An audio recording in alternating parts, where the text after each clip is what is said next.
Realtree's Midwest Whitetail is brought to you by Nikon, Ozonics, Redneck Blinds, Rocket Broadheads, RTP Outdoors, Trophy Rock, Spot Hog Releases, Wilderness Athlete, Viking Solutions, and Realtree.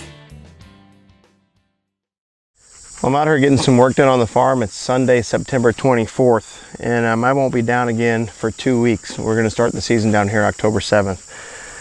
This is the first time I've seen this plot in a couple of weeks, and it's amazing what a little bit of rain does. I just wanted to show you guys this Frigid Forge Big N Beasty. And there are spots in here that it's over 2 feet tall, and I'm down in southern Iowa, and we've had quite the drought this year. This is on the edge of a 16-acre cornfield, and it's a low spot, so it does hold moisture. And of all the spots on the farm, it probably has the most moisture out of anywhere. And it's also been fertilized well. I actually planted this last year to Big N Beasty and pure trophy clover. It came up really nice in the clover this year, and I was going to leave it as clover. When they came to spray my cornfield, they got a little wide, and they sprayed all my clover and killed all my clover. So I came in and just tilled it up and put the Big N Beasty down and fertilized it again, and it just looks amazing. This is the plot I call the Hoss plot. This is one of the main areas that Hoss was hanging out last year.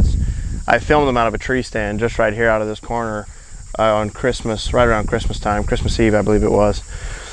So I've got a soft side blind now on the edge of the timber. You can't really see, you kind of maybe just see it sticking out over there. And I'll be spending some early season as well as late season hunts here and hoping to catch up with Hoss or one of the other big mature bucks. But anyway, this plot's just done amazing. I want to show you guys that. Well, I'm down here at the Spirit Tree set. You guys may remember this from a few years ago. It's in a white oak, and the ground is absolutely covered with acorns. So this oak tree and the one right behind it is dropping just tons of acorns. And actually it's 1:30 in the afternoon on Sunday, and I just came down the hill and there was does feeding out underneath this tree. So this will for sure be an early season target. This main food plot right here is clover, and I came in here in the spring and pushed out a few of these trees that used to be in the plot. I left one standing for a camera, and just got the camera set on it to see what's moving right here in the daylight. But where I roughened up the ground and pushed out these trees, I put in some Big N Beasty from Frigid Forge. So we've got some brassicas along with the clover, and then just gobs of acorns. So this ought to be a fun spot early season, and with any luck maybe I'll catch up with a mature buck right here. So right now I'm in one of the new plots that I pushed out this spring. This is on the east section of the farm, an area that really seems to hold a lot of bucks. They bed back at this real deep draw back here, and I didn't have a good way to hunt them. I've hunted them a few times in a rut on a few of the ravines that head up to the field, the cornfield here. I decided to come in with a big track steer and push out about 1/3 of an acre plot in these shagbark hickories. It's a bunch of young shagbark hickories. So pushed out this area. I seeded it to clover right away, and it came up, but then the drought, it all died. So I came back in, tilled it under one more time, and put clover and Big N Beasty down. And it's come up okay. The camera, I had a camera here just sort of on the plot without any real attractant in front of it. A couple times I put corn, but and the deer are definitely using it morning and evening. They primarily bed to the north and to the east, and my goal is to catch them in the afternoon heading out to the cornfield as a staging plot. There's a bunch of big ridges that all meet on this one main ridge, and so a lot of deer traffic comes through here. This is the main area. I've been getting pictures of 66. I've also been getting pictures of TD Jr. and Steve-O right here, amongst some other bucks. So I've got 2 stands to hang. I've got the Muddy Outfitter stand. I'm gonna hang one in the northwest corner in this walnut, and one in the northeast corner in this shagbark hickory behind me. That should let me hunt it on basically any south wind, and I think even I'll be able to get away with a northeast wind. And yesterday I came in and fixed up a mock scrape here on the edge within range of the northeast stand.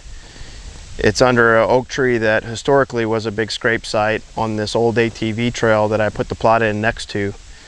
and the branch had died, so I cut an oak branch off of another tree and tied it in there, and freshened up the ground and put some scent down. So got a camera on it, and we'll see what shows up here. I plan on hunting this plot opening weekend, so we'll be back in 2 weeks for October 7th.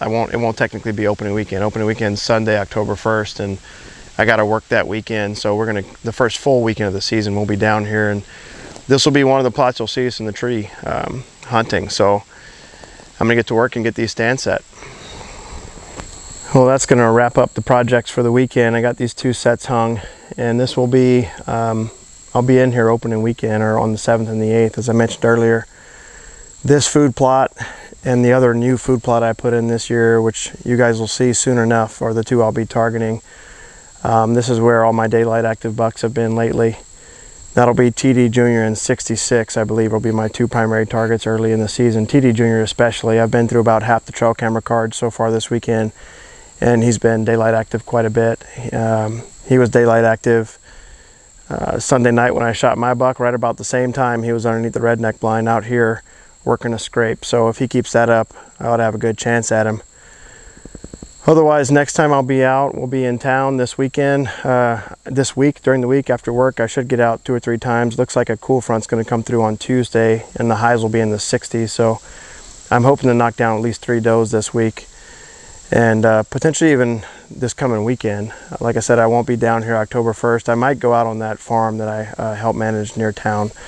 We'll see. Depends on what the wind does and the weather does. But at least we got some work done this weekend, and we're just about ready for season. So to those of you who are out hunting, good luck, and be safe out there.